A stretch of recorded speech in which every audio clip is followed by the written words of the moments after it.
Hello, everyone, and welcome to the latest online event for the University of California, Merced. My name is Ricky Hill, and I'm an e-recruiter here at UC Merced, and we welcome you to this online event that is part of our larger series. It's been running through the month of October all the way through the month of November. It is part of the Discover the University of California, Merced. Tonight, our presentation will be a part of that series, and we'll be talking about the personal insight questions on your application. Once again, my name is Ricky Hill. Let me go ahead and give you a couple of quick tips before we get started. If you need to adjust your audio settings, you can do so in the lower left corner of your screen. Click on audio settings and make those adjustments as needed. If you would like to adjust the size of your window, you can do that by clicking view options at the upper portion of your screen and make those adjustments as you see fit. Lastly, and most importantly, we would love to hear from you during this event. You can go ahead and click on the Q&A button at the lower portion of your screen if you'd like to send us a question, and we will go ahead and get back to you either behind the scenes through that chat function, or we might actually be answering those questions for you live at the end of the session. Once again, welcome to this big event, and at this time, I'd like to hand things over to my great colleague, Iona. Welcome everyone. Thank you for joining us. My name is Iona Nee, and I'll be presenting alongside Tim for today's presentation and session on the PIQs. And I'm the Assistant Director with the Undergraduate Office of Admissions. And now I'll pass it on to one of our other regional admissions advisors, Elizabeth. Hello everybody, my name is Elizabeth Lopez. I'm the South Valley Admissions Advisor. So I'm glad to be here and happy to have you all here. So I'll go ahead and pass it over to my other colleague, Janelle. Hello, everyone. My name is Janelle Cardenas. I'm one of the admissions advisors down in the Southern California area. And I'm going to pass it off to my colleague, Ashley. Hi, everyone. My name is Ashley Alejandre. I am also a regional admissions advisor down in Southern California. And I'll pass it on to my colleague, Carolina. Hello, everybody. My name is Carolina Valero, and I am a lead evaluator for the Office of Admissions. And I'll pass it on to my colleague, Chelsea. Good evening, everyone. My name is Chelsea Flannery, and I am an admissions evaluator, and I will go ahead and pass it off to my colleague, Georgie. Good evening, everyone. Thank you so much for being with us tonight. We hope we can help to answer any questions you have about the PIQs. My name is Georgie Smith, and I'm the Assistant Director in the Office of Admissions. And thank you again for being here. I'll pass it off to my colleague, Melanie. Hello, everyone. My name is Melanie Law, and I'm an admissions evaluator. I will pass it off to my colleague, Monica. Hello, everyone. Welcome. My name is Monica Fraga. I'm a lead admissions evaluator and international specialist with the Office of Admissions, and I'll hand it off to my colleague, Timothy. Hello, everyone. My name is Timothy Ford, and I serve as the Northern California Admissions Advisor here in the Office of Admissions. We're so delighted to have you here with us.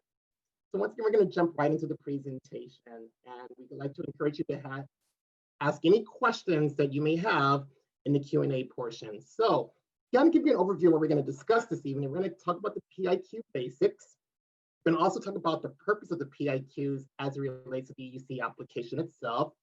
The prompts are going to go into detail about each of the questions that are provided on the personal insight questions and the UC application to kind of help you become familiarized with those questions.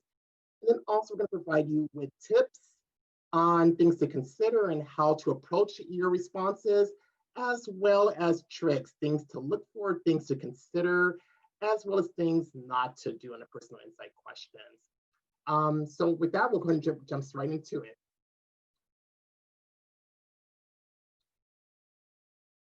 So just to reiterate about the UC application itself, for those of you who know, the UC application opens every year, August 1st, to allow ample time for students to start working on it.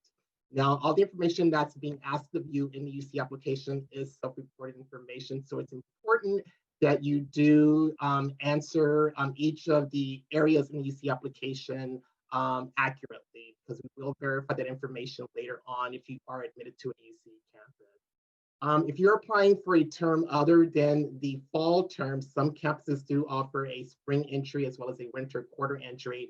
So we do encourage you to visit the admissions link that you see at the bottom of this screen here to kind of get an idea of when those dates and deadlines will be.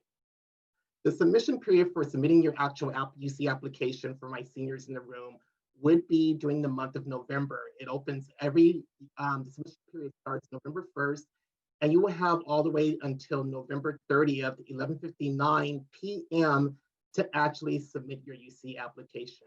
Now, it's important that you do submit during this time period because late applications are rarely considered. So November 30th is a hard deadline. We are talking November 30th, 11:59 p.m. Admission decisions usually start rolling out as early as February 1st. However, the majority of our campuses start notifying students typically during the month of March of their decision. So it's important that you continue to check your application portal of the campuses that you apply to routinely and daily for any communications that are referring to your application. If you are waitlisted at a campus, waitlist offers typically will start rolling out around the month of April as well. Now, it's important that you do accept an offer of a waitlist if you wish to be considered for that campus by making sure you do adhere to their deadlines and opting in to being considered for their waitlist, which means that you're showing your interest in that campus should a space become available. If you are identified in the top 9% of the statewide pathway or the local context area, and you've applied to a campus in which you have not been admitted to, you may start receiving information about campuses that may possibly have seats for you and in an email format as well. So make sure you do follow your emails to see if you are guaranteed a space at another UC campus that you may not have been admitted to if space is available. Now, guaranteed admission is only for California residents who are attending California high schools.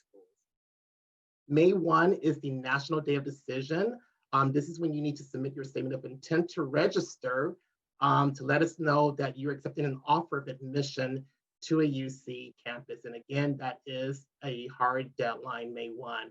Now, this is provided for students who have been notified of their admission status around April 1st. If you've been admitted to a campus after April 1st, the corresponding SIR deadline will be notated, and you'll be aware of what that deadline is to submit your statement of intent to register in an email format. So again, it's important that you continue to check your emails routinely throughout this process. Your statement of intent to register does require you to submit a statement of intent form fee of $250. So keep in mind with that. And then waitlist admission notifications will typically go out during the month of May as well as June. So this is what you'll be notified if you have indeed been removed from the wait list and been offered a space that you have opted into for entry, for interest. Next slide, please. So important things to know about the UC application review process. As I mentioned earlier, the UC application is all self-reported information. We are not going to ask you to send in your unofficial transcripts during this process. So it's important that you do input the information on the UC application accurately.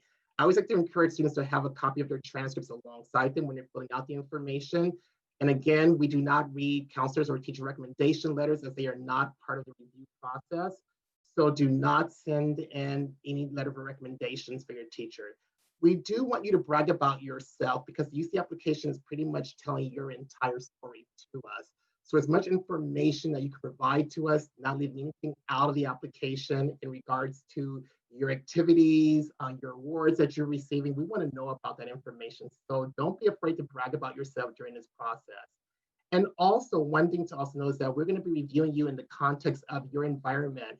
So it's important that you explain your particular environmental setting, your personal and academic achievements, as well as your context of your own environment setting. Next slide, please. It's also important to know that we do not compare students to other students. So we're reviewing you within the context of your own individual achievements and the context of your own individual environment. So again, I want to reiterate that importance that we are not comparing you to other students in this review process. So again, it's all about who you are and explain that information to us as accurately as possible in the application. Next question, please. And then we're going to also look for success by valuing academic and non-academic areas in this process. So things that show your success will include, but not limited to, strong grades, the rigor of the courses that you've completed, as well as those that you have planned for your senior year, Have you taken advantage of all the resources that your school has to offer by taking advantage of those AP classes, those UC approved honors courses, for example? Outstanding achievement and awards you have received in different areas. Special talents you may possess. Perhaps you have served in leadership capacity at your school. Maybe you started a club at your particular school, or perhaps you have served as the first chair in a school orchestra, or maybe you pursued sports leadership roles, or even leadership roles in your own home in particular. So we want to know about all that information. Those are things that we definitely are incorporating in the process. Any challenges you may have faced, how did you overcome those challenges? As well as available resources and opportunities that have been provided to you at your school. Are you taking advantage of those opportunities? Very important. And once again, you should fill out the application and completely and utilize the personal insight questions, the awards area and achievements area, as well as additional comments to tell your entire story throughout this entire process. Slide, please. Now, navigating the application. Again, you will use the entire application to tell your entire story. And here you will see on the right side, the navigation bars, all the areas that are going to be included in the UC application. Now, it's nice that you can jump around and answer any questions, any area that you choose to do so in any order. However, we like to encourage you to at least take the time to start by filling out the information pertaining to your contact information, your citizenship first and foremost. So that way we kind of take you through the process in an even format. So starting with your personal information, your contact information, as you'll see in the navigation bar, the areas that are in the top portion that are all grayed out means that those are areas that you've already completed. The areas that are listed on the bottom, like the campuses and majors in this particular example, are areas that you still need to complete. So this kind of gives you an idea of how to navigate around the application. Again, you can pretty much jump to any area at any time during the process of you filling out the application. But again, we like to encourage you to start at least about the About You section to kind of give you an even flow. It's important that you do save your information when filling out each section. And if you choose to log out, you can log back in at any time as long as you produce so before the November 30th, 11:59 p.m. deadline. So again, this gives you opportunities to kind of navigate through different sections of the UC application as you're working on it. So first and foremost, there are 8 questions to choose from. You're asked to respond to 4 out of the 8, no more than 4, and no less than 4. And keep in mind that each response does have a 350-word cap maximum. So it's important that in your responses, you get straight to the point in responding to these questions. Now, there is no hierarchy in terms of which questions are more important than others, as they all carry equal value. So it's best that you select the 4 questions that best represents and defines who you are to us as an applicant.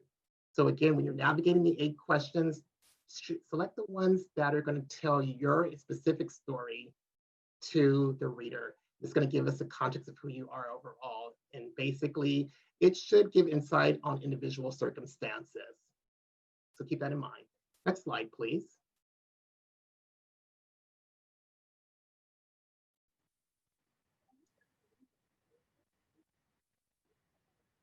So here we're going to discuss the uses for and importance of the PIQ responses in the following slides. We're going to dive into more depth for each items that is listed on this slide. So we're looking at what sets you as a student apart, the context of your own particular environment, as I mentioned earlier on. We're going to also emphasize how either stands well on their own by providing new information that cannot be found elsewhere in the application. So this is a great opportunity for you to elaborate on other areas that you filled out in the application, for example, but very important that you do so in response to your extracurricular activities, but also how you're going to self-advocate for yourself. So these are going to be key areas to consider in the PIQ basics. Next slide, please.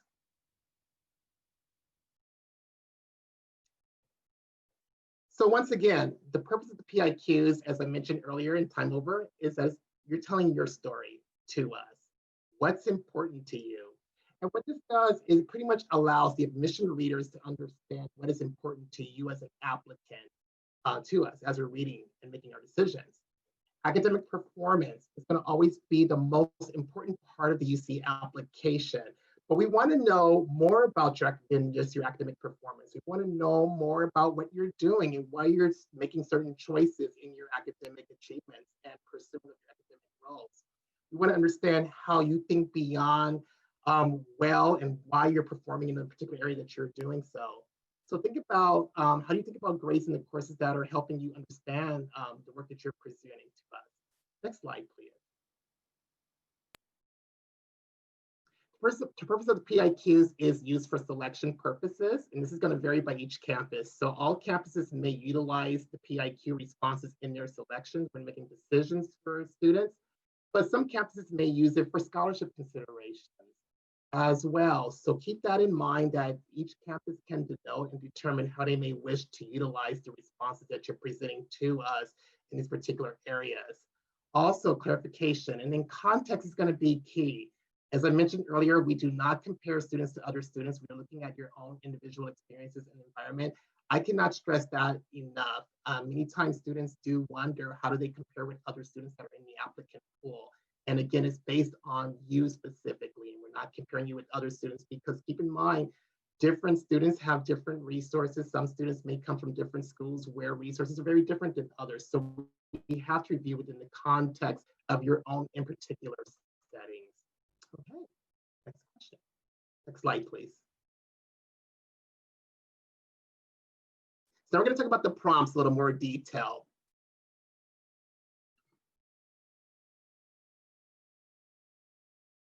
All right. So the first prompt, I want to notate as you're looking at this, the words that are in bold are the ones that we really want to place emphasis on.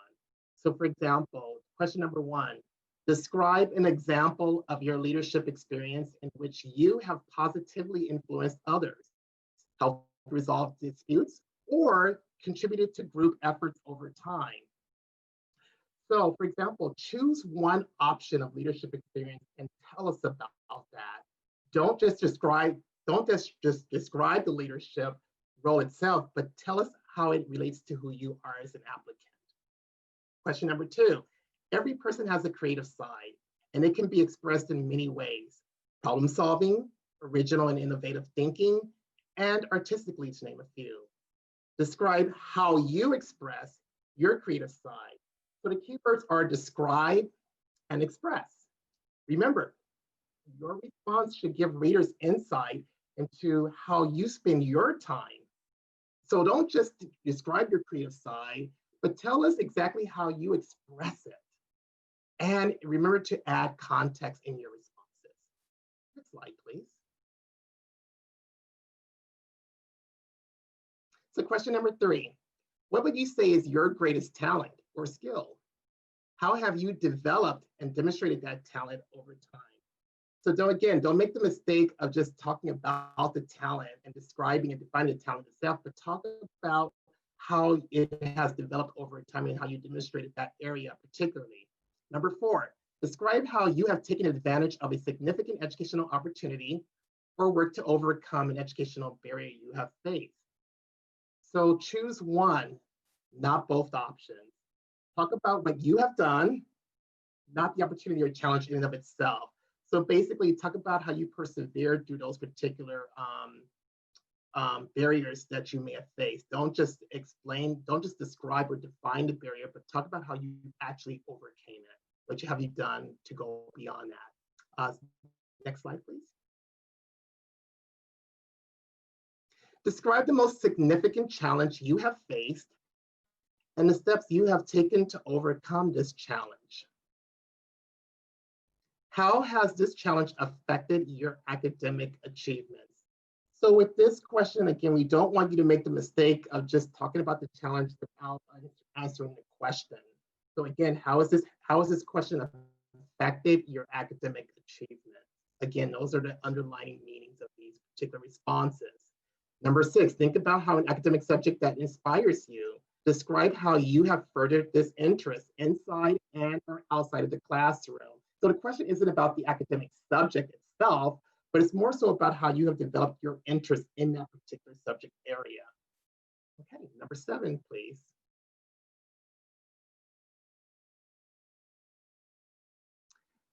What have you done to make your school or your community a better place? So when this question, we really want to know what you have done. What actions have you taken? And also think about why you've taken those actions to make your school or your community a better place. Number 8, beyond what has already been shared in your application, what do you believe makes you stand out as a strong candidate for admissions to the University of California? Now, one thing I want to caution you about in this particular response is that many students talk about their persistence, their curiosity, their motivation, and desire to attend a UC. This question should help us understand you as an individual, again, like all the previous prompts. So we would encourage you, if you choose this particular question, to avoid general characteristics that most students share. And also one thing is what we would encourage you is not to do is don't in your responses indicate a specific UC campus. Now, there's only one application to the UC. All campuses that you're applying to will receive a copy of this application. So it's important that you keep your responses general when referring to a campus. Just talk about your goal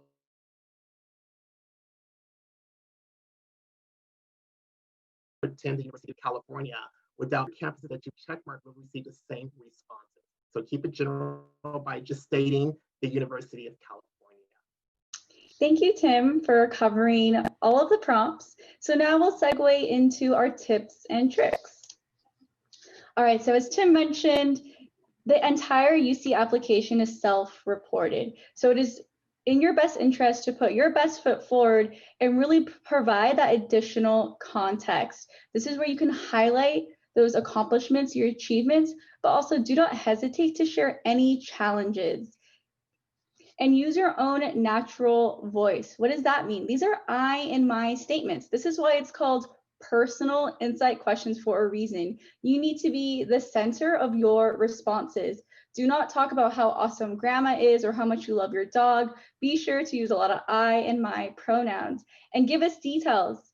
This is a straight answer, short answer response, right? You only have 350 words. So this is why you need to be very direct and straight to the point. Provide concise, direct examples. So you need to be quite succinct. And write in stages and solicit feedback. What does this mean? Since this is self-reported, we do not know who you are. We cannot interview you. We don't get to meet you. So we see everything as face value. So you want to solicit feedback from folks, individuals that may not necessarily know you well. Because if someone, your best friend, your parent who knows you really well is reading your responses, they may be able to fill in the blanks in certain areas that you need to clarify. Versus someone who doesn't know you too well, they might say, hey, what do you mean by this? It's best for you to clarify this area. So this is why we encourage you to solicit feedback from a variety of folks that know you quite well as those who do not know you. And again, as Tim mentioned, there is no best topic or perfect response. They all have equal value. So this is why there is no magic formula. We're not necessarily looking for unique experiences. Don't feel that you need to be finding the cure for cancer or that you need to be a leader in all different clubs, activities, sports. What we're really looking for is what's unique from your perspective. And avoid repetition. We want to get a full sense of who you are, and we know that you cannot share your entire life story. So just choose examples, experiences that you find are most significant to you. And we encourage you to be relevant. Do share examples and experiences from 9th grade and onwards. If you have an experience you want to share prior to high school, please tell us why it's still relevant today. And because this is your voice, your story, this is the area where you get to really provide that depth. As a reader, we'll look at your academic profile, your school, your coursework, your grades. We'll see your activities and awards. And lastly, we'll read your PIQs to tie in all the components of the application. As Tim has mentioned, this completes the application. This completes the story of who you are. So be sure to use your own authentic voice. use those I and my statements.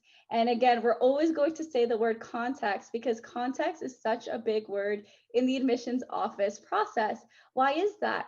Because as Tim mentioned, we're not comparing you to anyone else because we know that your opportunities are going to look much different than other students. We're not going to compare a student at a rural high school because we know the resources available to them will look much different than a student not at a rural high school. So this is why we're just reviewing you with what's been available to you and how have you taken advantage of those opportunities both inside and outside of the classroom setting. So ask yourself these 3 questions when you're providing context. Ask yourself, what was available to me? How did I take advantage of those opportunities? And what did I learn from them? And I'll repeat, what was available to me? How did I take advantage of those opportunities? And what did I learn from them? And you can share this context in the PIQs. You could also do so in the additional comments, as well as activities and awards. And lastly, you are being reviewed for content, your examples, your highlights, your struggles, your achievements. You're not going to be reviewed for grammar.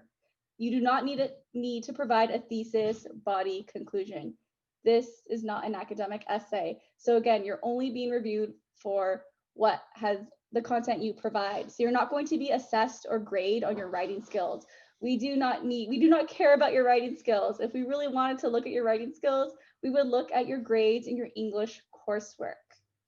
And know that we're not trying to find ways to deny you. This is why we're called admissions officers, not rejection officers. We're trying to find ways to say, yes, you provided additional context. You were able to clarify the trend in your grades your junior year. You were able to highlight that gold award you received in Girl Scouts. So again, know that we're trying to find ways to understand who you are, what's been available to you, and essentially, how did you take advantage of it? And now Tim will share what the PIQs are not. Thank you, Iona. So what the PIQs are not. Number one, the PIQs, they're not an audition. It's not a portfolio piece showing your writing styles to admission officers. They're not academic essays in which you must have a topic and a concluding sentence, or hooks to grab our attention, or scenery, for example. They should not be a repository of SAT words and advanced lexicons, for example. And finally, they should not be a complex survey of your entire life, but rather than listing out your life events, you should focus on 1 to 2 examples in each as a way of providing highlights when we review your application. So think about how your approach to these questions will be written. So as I mentioned, it's not a personal essay. We're not concerned with your sophisticated usage of language, how poetic you are. We're not looking for fluffiness. These are personal insight questions. And when you have questions, your approach to your questions is how do you answer those questions? So my best advice is to picture yourself in an interview setting. Let's say you're actually at a job interview and you're applying for a position and the interviewer is asking you a question. If you were in a live interview, ask yourself, how would I respond to this question that's being asked of me? You're going to get straight to the point in your responses because keep in mind, the word cap for each personal insight question prompt is set at 350 words. So that means you have to be direct in your responses. If you're in a live interview, you're probably not going to say, when I woke up this morning and the sun rays beamed across my forehead and the sound of rain came pulsating down, would you actually respond to a question in your interview in that manner? Probably not. So that's the best advice in terms of how we want you to approach the personal insight questions on the UC application. Now, it's also important that you separate yourself from other schools that you may be applying to. Many times, students who are applying to private schools, for example, alongside the UCs, may be asked to provide us with scenery, for example. Sometimes if you're applying for schools that are on the common application or the coalition application, they may give you a scenery to describe and discuss. So those schools may be asking for that approach to your responses, but in the UC system, we're not asking for that approach. So again, these are short answers. It's important that you get straight to the point in your responses. Shy away from all the fluffiness, shy away from the poetry. It's not about how poetic you are. It's about who you are to us. So just keep that in mind when referring to the personal insight questions. Next slide, please. Now that does conclude this portion of the personal insight questions. We want to keep you up to speed also on some other events that we're having at UC Merced virtually in the same manner as part of our Discover University of California Merced series. We'd like to encourage you to attend some of our other sessions. We're going to have additional ones on admissions and financial aid, as well as academic schools that will be presenting. We're going to also have virtual events highlighting our student and campus life areas. So again, we'd like to encourage you to register for one of those seminars as well. The QR code is listed, indicated on this particular slide here. So do feel free to go ahead and take a screenshot of this page so that you can access our virtual events as part of our Discover University of California Merced series. And then next slide, please. We also want to encourage you to also explore our campus virtually in this time. We wish we can host you on campus, but of course, in light of COVID-19, we don't have on-campus tours. However, we do have alternatives, and that's mainly through our virtual tours. So take an interactive virtual tour with us. We have our drone tours available to you, as well as our family tours that are done online. We also have our Instagram live tours. So once again, if you'd like to take a screenshot of this page, the QR code will take you to our virtual tour landing page here. And then next slide. And we want to stay in contact with you and want you to stay in contact with us. So do make sure you do email us or call us for any questions that you may have. We also want to encourage you to follow us on social media to learn what's happening on our campus, all the activities that are taking place. So thank you once again for your time, and I'd like to turn it back over to Ricky. Hi, Tim. Thank you so much. And thank you to Iona as well. Great presentation as always. And a big welcome to all of the attendees. So I just keep seeing that participant number climbing. So we're really excited that you could all join us and we're getting such a great turnout. So lots of great questions coming in. Let's go ahead and dive right into the first one. For this one, I will go ahead and hand it over to Iona. So for the question about a subject that inspires you and how you have furthered this interest, would it be better to explain multiple ways I have furthered my interest or focus on one big way? That's a great question. Thank you, Ricky. And again, this is regarding question number 6 about how an academic subject inspires you. So we encourage you not to necessarily list all the ways. We do encourage you to highlight and provide some examples. So for example, if you love physics, you don't need to talk about the theories of quantum physics. We more so want to hear, how have you furthered your interest in physics? Was it taking AP physics, creating a physics club? So that's how we encourage you. And again, try not to just list all the ways, but really provide a bit detail. So yes, you can share multiple ways, but just not listing them, providing detail. Great. So Iona, I'll go ahead and keep you on the line here. We'll go ahead and toss this one to you as well. Is it a good idea or a bad idea to use a PIQ essay to elaborate more on an extracurricular that has been a big part of our application? Yes, we definitely encourage you to elaborate in the PIQs, especially if that extracurricular activity holds a lot of significant value to you. As I mentioned earlier, say you're a Girl Scout and you're receiving your Gold Award. Again, receiving a Gold Award requires a lot of dedication. So yes, please do share, please elaborate. Don't just share what your role is, but what did you achieve within your role? How many people you oversee? It's good to be quantitative as well. How many hours you've dedicated, how many other Girl Scouts you oversee, and well as how have you developed within that role. Great. And another one coming in, it's asking about recommendation letters. So the question says, do all UCs not read the recommendation letters if they're sent in? That's a great question. So when you are submitting the general UC application, you are not attaching any letters of recommendation, transcripts, or resumes. Know that some campuses may have what is called the supplemental application. You will not know if you are asked to submit the supplemental application until after you submitted the general UC app. So again, no letters of recommendation in the general UC app. And when you are applying to UCs and you select a certain major, it will actually indicate if that major requires that supplemental app. So again, letters of recommendation are an invitation only, and that's after the UC application submission. Great. And I believe this next one kind of touches on something that was discussed in the presentation, but we'll go ahead and address it here. Is it okay to use creative writing in our answers, or is it preferred to answer the questions and have them be a more straightforward approach? So again, this is not meant to and designed to be a creative writing sample. Again, we want to encourage you to really separate yourself from other schools you may be applying to that are not UCs, because many times they do want to see your approach to writing, your writing skills, your grammatical skills, your poetic skills, for example. But in the UC system, this is not the approach that we are encouraging you to submit. Again, keep in mind, because we don't require interviews, the personal insight questions is your interview on paper. So it's important that you get straight to the point in your responses to us. But again, it's not meant to be a creative writing sample. So do shy away from that approach when responding to these questions. Thank you, Tim. So here's another one coming in. What is the main key point in the PIQs when mentioning that you've been an officer in a school club or a treasurer or president, some type of position like that?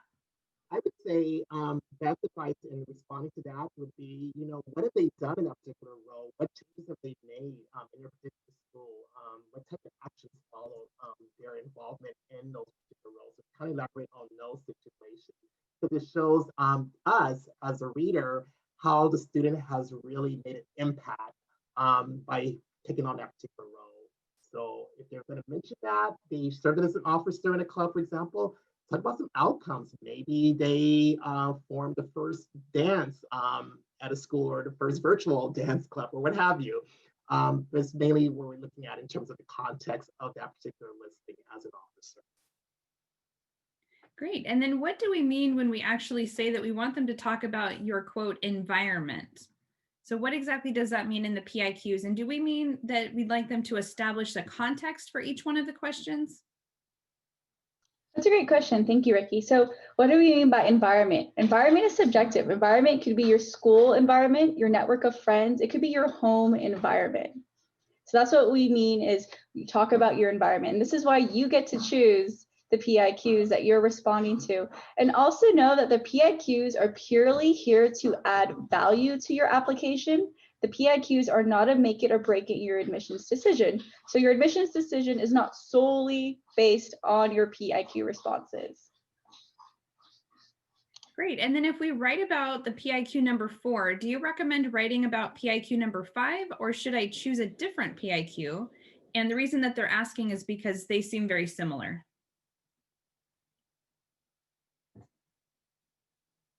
So PIQ number 5 is solely based on a challenge, a significant challenge that you've overcome or you're currently overcoming. And just remember that PIQ number 5 is a 2-part question. So do not forget to tie in how this significant challenge has affected your academic achievement. So that's the difference between PIQ 5 and 4, is that again, 5 is based on a challenge, how it affected your academics, while number 4, you get to choose if you want to share with us an academic barrier or an educational opportunity that you've taken advantage of. Great. And then should we write our PIQs as a narrative of our own personal life story, or should we simply answer the question and provide a reason why? Yeah, so once again, don't try to give us a full narrative of your entire life and your responses. Keep it relevant. We like to encourage you to talk about your life from 9th grade onward. Many times students make the mistake of talking about their childhood a lot and not bringing any relevancy into where they are as a high school applicant. So don't try to pursue the narrative approach, but talk about answering the questions more directly in that format. Great. And keeping it more current, yes. Thank you, Tim. And I'll go ahead and toss this next one over to you as well. Is going above and beyond within taking the A through G courses, does that count as a factor for admissions to UC Merced or any UC? Yes, definitely for any UC, we like to encourage you to always go above and beyond the minimum requirements. So for example, in your A through G courses, when you're looking at eligibility, we do indicate the years that are required for you, but there are certain courses, particularly in your science and your math courses, as well as your language other than English, where we like to recommend additional years. So if you have the opportunities to take those recommended number of years, you are showing that you're going above and beyond. That definitely does serve as a factor in our selection. But do keep in mind that every UC campus will also admit and select a little differently. So when you're applying broadly to the UCs, keep that factor in mind, that the more you go above and beyond, basically you're pretty much showing yourself that you are a competitive applicant throughout the entire UC system. Very good, thank you. And this one's a little bit along the same line, so we'll go ahead and take this one next. What is the likelihood of an applicant with a GPA that isn't a 3.0 that they would actually be accepted? That's a great question. Thank you, Ricky. So again, to be eligible to apply, you need a 3.0 UC calculated GPA, but we understand that there may have been a lot of challenges presented to you, or that maybe your school doesn't have all the A through G coursework or curriculum, or maybe you have a certain school situation like you're homeschooled. So we do encourage you, if you believe you're not meeting that 3.0 minimum GPA, to share with us in the additional comments, as well as if you want to elaborate in the PIQs. So again, when you're applying to UC, we are literally reviewing everything top to bottom, and no UC can make a decision without reviewing everything shared in your application. And also know that when you apply to UC, you're not going to see your UC GPA calculation. That will be done on the back end, where as readers, we'll see what your UC GPA calculation is. And we can put in the chat a link on how to determine or calculate what your UC GPA is. So there's no way, or there's not an opportunity for you to include, this is my GPA, in the application. The application will automatically calculate it. And do not worry, the application is sophisticated. It will be sure to properly calculate it. If you received any D's and F's and you successfully repeated those D's and F's, we'll be sure to not mark those D's and F's. Great. And then does it hurt your chances of getting into a UC school if you register as an undeclared major? Not at all. So undeclared or undecided will not negatively impact your admissions decision. And at UC Merced, we're not impacted or capped in any major. So we do encourage you to select your first choice major if you know what it is, and also take advantage of the alternate major option. Perfect. So this one's a little bit more lengthy, so I'll go ahead and read through it here. So this particular person says that they have a very specific interest or passion that they've been spending quite a lot of time and effort in developing, and they've accomplished quite a bit in that field. But they are concerned that they haven't done much else, and so they're worried about their PIQs becoming a bit redundant, and that they'll spend most of their time talking about that one field. Do you think that that could be a possible issue? Again, we encourage you to avoid repetition. So what that means is try not to share that one experience in all four. We want that well-rounded view of who you are, since we only get certain snapshots of you and your life story. So again, try to be as brief and concise within those PIQ responses. Just go straight to the point, avoid all that background setting. As Tim shared, omit any scene setting, you omit emotions, and we don't need to be in the moment with you. An example of that is I'm running through the halls, my heart's pumping, sweat dripping down my face. Omit all of that. Just go straight to the point, and hopefully you can provide all the examples within that response. Great. And Iona, would you be able to give us a bit of an example of what essay question number 8 might look like? Yes, as Tim shared, essay question, or not essay, it's not, again, these are not essays, opposite of an essay. Personal insight question number 8 is meant to be a free for all, meaning any experience that you were unable to share anywhere else, put it in number 8. And this is a great question for those, for example, who are homeschooled, have different kind of curriculum. This could be if you have a disability. Again, any experience you think would help our review, put it in number 8 if you think you can't fit it in prompts 1 through 7. Great. And then how important are the additional comment sections and what is expected to be written in that area? So the additional comment section is a chance for you to give further insight into information that was shared earlier in the application or not shared at all. What the additional comment section is not, it's not an opportunity for you to attempt to respond to an additional personal insight question, because we will not review it as such. So with the personal insight questions, there are 4 responses, no more than 4 and no less than 4. So do not use the additional comments to try or attempt to answer a 5th personal insight question. But it could be something related to information that you wanted to elaborate on earlier on. For example, maybe you were dealing with a particular course in high school that required more clarification on an issue that you may have faced. You can talk about that in the additional comment section, either under the academic portion or the additional comments section in this particular area as well. So we give you plenty of opportunities for you to share your entire story to us.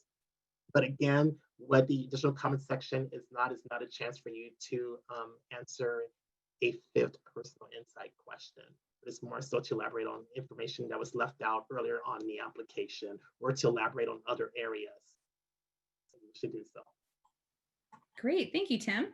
So will I be rejected if I talk about a major in my PIQ, but one of the campuses I choose does not offer that major? No, not at all. So we understand that some of you definitely know what you want to study. Some of you are like me, going on as undeclared, or have different majors at different campuses. So again, a campus is not going to see it as negative that you are sharing that math is your favorite subject, yet you're majoring in art.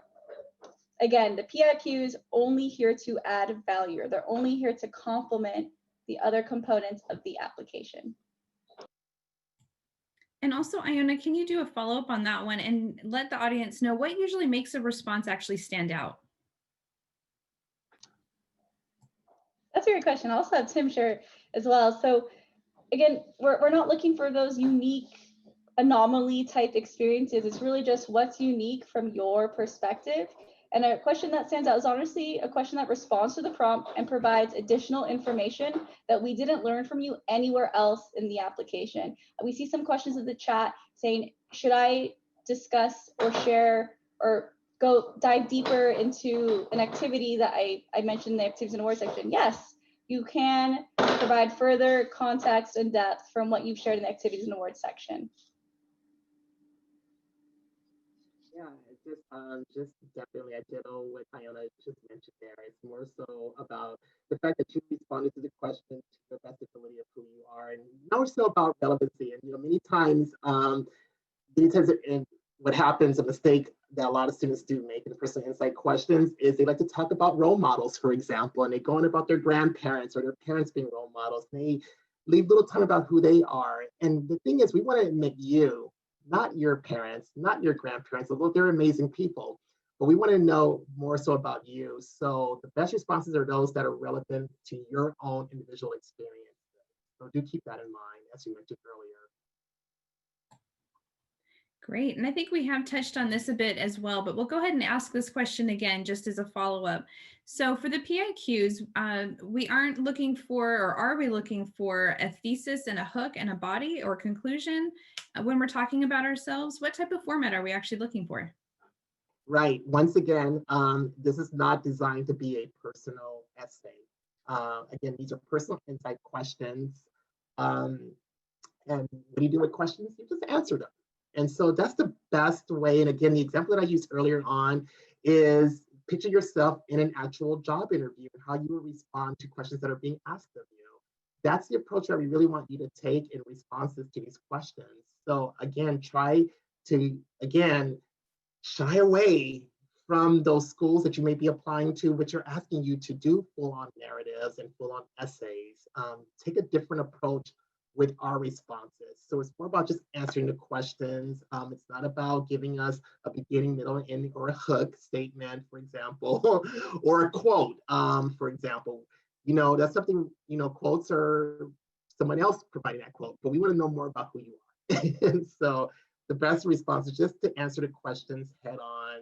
There's no defined format in how you respond to those or in terms of the structure. But again, what we don't want to see is a hook. We don't really want to see a beginning, middle, and ending conclusion statement or a thesis statement. These really are meant to be questions to get to know who you are as an applicant and not about how well you write or how poetic you are. Are there any particular characteristics that you value in students or that we value in our applicants? We just really want, the students to be authentic and just to be, as authentic and sharing who they are and being as open, because what you leave off of the application, that's considered a missed opportunity. So don't be afraid to talk about any achievements that you have received, no matter how big or how small you may consider that to be. If it's something that you've achieved, we want to know about it. So the more that we can know about your achievements, your accomplishments, your life experiences, that's important. And so again, if you leave that information out, then you're not penalized, but it's just because we're not meant to penalize you. As Iona mentioned earlier, we're admission advisors. We want to admit you. We want to add value to your overall experiences. So leaving that information out is a missed opportunity. So don't be afraid to talk about yourself. Don't brag about yourself. Use a lot of those I statements, but also make sure you're looking at the other portions of the application and discussing your achievements, your involvement, your volunteerism, your jobs that you may have faced or have taken on. We want to know about all that information. And then, of course, when we're reviewing, every UC campus utilizes a full comprehensive review process in their selection. But each campus may select a little differently than other campuses. So it's important that you do apply broadly, but it give us a full context picture of who you are as a whole. And I think what we're looking for, to answer your question, is that we're looking for students who are showing that they have the ability to perform and succeed in our settings. And so these are students who have strong academic abilities, but also they bring forth non-academic components to the forefront as well. Thank you, Tim. For question 4, would taking AP courses be considered an educational opportunity, or is this particular question more geared towards academic programs? Yes, I'd say both, right? Again, a lot of these questions are subjective for a reason. So taking advantage of an educational opportunity can be taking AP, advanced placement courses, international baccalaureate, IB courses, as well as that educational program like AVID, Upward Bound, even making that effort to take classes at your local community college. So again, it's really just asking, how have you taken advantage of what's been available to you? Great. So as a bit of a follow-up, should I list all of the extracurriculars that I've been in? It'll be quite a few, and some of them I didn't participate in all that much, and they weren't necessarily that meaningful, but they do provide general cross-section of who I am as a person. So the question there is, should I list all of my extracurriculars, or should they kind of limit it and pare it down a bit? What we're looking for is sustained involvement in activities, extracurricular activities. If we can narrow it down, if they are somehow coincide with one another, then talk about how you sustained your involvement in those particular areas. Now, if there's a lot of information that you're providing to us, you can do so and list those, even if they have not necessarily been, talk about the ones that are most relevant to you. It's my best response, I would say. Sometimes students just want to give us an entire list of items, and maybe they've only been involved in a particular activity for a little time. That's important to still list because it shows that you have shown that you put yourself out there to join involvement. But what we're overall looking for is sustained involvement over a period of time. So do keep that in mind when you're thinking about the context of the activities that you are presenting to us. So does PIQ number 5, does it have to be the most significant challenge, or can it be just something that's a big challenge? So number 5, it's just basically a challenge. We don't necessarily have a definition of how big or how small a challenge is, but if that's a significant challenge that you have faced in your own individual scenarios, then definitely that's what we're talking about. So don't get too hung up on this is like a big challenge in comparison to others. You know, was it big to your own individual? So you have to ask yourself that question. So if it had any type of impact on you in any way, absolutely you want to talk about that particular challenge. But also keep in mind, how did you persevere through that challenge? How did you overcome it? That's what we're most concerned about and want to know mostly about in your responses. So do keep that in mind. Don't just talk about the challenge that you faced, but talk about what you did to overcome it. Talk about changes that you've made. What did you learn from those challenges? How has they impacted you? And share that story with us. Thank you so much, Tim. And I do believe that we are out of time, so that is going to wrap up this session. And let's go ahead and I will allow Tim and Iona, if either of you or both of you would like to give one last little tip before I do the official wrap up. Yes, I just want to say thank you again, everyone. We know there's a lot of questions, so we appreciate you taking time to learn how to put your best foot forward in the application review process, especially the personal insight questions. Just know that we hope that these tips have helped kind of ease some anxiety on how to address and respond to the PIQs.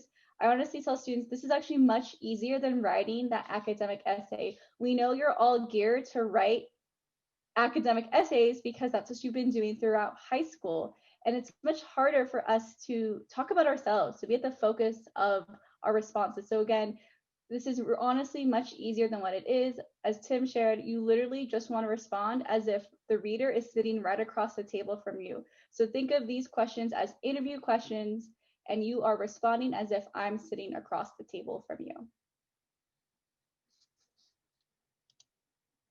Yeah, and just want to also just add to that. Again, be relevant, be authentic in your responses. Talk about yourself, you know, and just give us that full narrative of who you are. Just keep it about you in your responses, your accomplishments, no matter how big or how small you may feel they are. Just share it, put it all out there. Let us, you know, let it shine. That's what we want to know, because that's important. And that's important to you because it was something that you've accomplished and it's something that you've received. And so that's important, you know, and, you know, we have definitions of, well, this is a big accomplishment, this is a small accomplishment. An accomplishment is an accomplishment.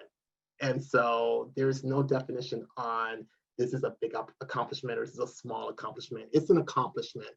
So share that information with us. We want to know about that because that's who you are. That's your story. That's what we want to know. We want to get to know who you are. So don't be afraid. Do not hold back. Just put it out there and present it to yourself. And we want to wish you all the best in this process. As Iona mentioned, you know, take a deep breath when you're responding. Have your peers or even like your teachers or your parents read the responses back to you. Do you like what you're hearing when you're hearing what you wrote? How does that sound to you? So that's a good exercise for you, I would say, to make sure you do in responding to these questions. But again, you're going to all do well. We want to wish you all the best. Be kind to yourselves during this time, you know, and just, you know, we look forward to receiving those wonderful personal insight questions that we know that you're going to present to us. Thank you, Tim, and thank you, Iona. At this time, we are going to go ahead and start our wrap up of this great session that you've been attending. If you haven't already, grab your smartphone and go ahead and take a screenshot or a picture of the screen that you're seeing now. This is all of our great contact information for the Office of Admissions. You'll see the email address, the phone number, as well as all the social media that we manage. So those are great places to continue to check out and track. We do offer great assistance there as well, and we also will be getting updates on events similar to this one. So once again, my name is Ricky Hill, and it's been a great honor to join you tonight. And once again, this event is just one of many that we are offering throughout the month of November. It is part of a larger series that is called Discover the University of California, Merced. We definitely encourage you to take a look at that website, which is admissions.ucmerced.edu/discover. Once again, it's admissions.ucmerced.edu/discover. You will find a very long list of other events similar to this one, but also others that have to do with student experiences on campus, as well as just being UC Merced students or UC students in general. So on behalf of all of my great colleagues in the UC system, as well as UC Merced, everyone behind the scenes, and Tim and Iona, of course, for presenting this great event, we thank you so much for joining us.